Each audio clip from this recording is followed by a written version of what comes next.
Hello everyone and welcome back to my channel Edmond Midaros, and for today's quick tutorial, and I'm going to show you guys on how to resolve for every coming across an error message when attempting to load or launch Microsoft Word. That error says Word could not create the work file. Check the temp environment variable.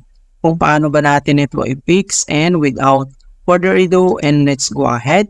So, ang first solution na pwede natin gawin, so dito lang sa ating keyboard ay press mo lang yung Windows logo plus letter R. So, pagsabayin yan, and then pop up itong run. Okay? So, dito lang sa box ay kailangan natin i-enter yung command keyword na sysdm.cpl.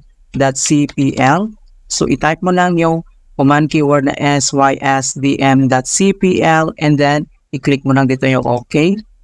And then pop up itong tinatawag na system properties. So, ang next step, dito lang sa taas ay kailangan mo lang select dito yung advanced. So, click mo lang yan. And then dito sa advanced, so dito lang sa baba, under dito sa startup and recovery. And then dito lang sa pinakababa, ito yung environment variables. So, kailangan mo lang yan click.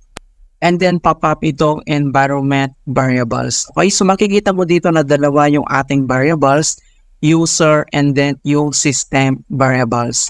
So, ang next step, so kailangan lang natin i-select dito sa taas. Okay, so wag po dito sa baba.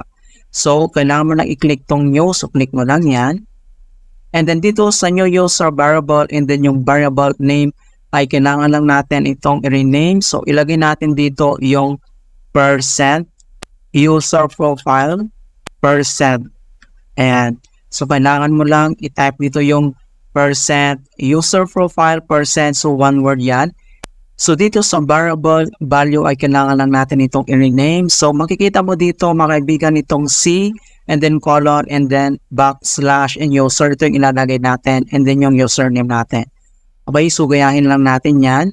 So big letter na C and then semicolon and then backslash and then user and then backslash and then yung username natin. So ito yung ikakopy natin yung username. So type natin. Ayan.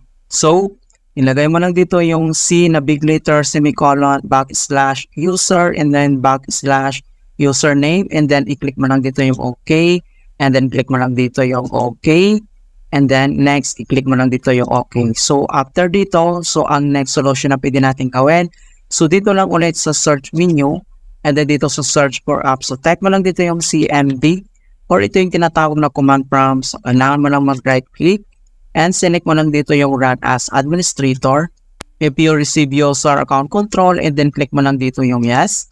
And then dito sa administrator command prompt, ay kailangan lang natin i-enter yung command keyword na chkdsk space slash letter R space slash NF. Yeah, so kailangan mo lang i-type yung chkdsk, so small letter yan, and then space slash R and then space slash F, and then press mo lang yung enter. And so after dito, makikita ito mga kaibigan dito lang sa check the next time the system restart, and then itong nagbiblink ay kailangan mo lang i-type dito yung Y. Okay, so type mo lang yung Y. Ayan, so press mo lang yung enter. Alright, so after dito ay kailangan lang natin mag-restart. So this volume will be checked the next time the system restart. Okay, so close lang natin dito, and then dito lang sa start menu at kailangan lang natin mag-restart. Alright, so ganoon lang po kasimple on how to fix could not create the work file. Check the temp environment variable. And please don't forget to like this video, subscribe to my channel for more quality content. Thank you guys, and see you in my next tutorial.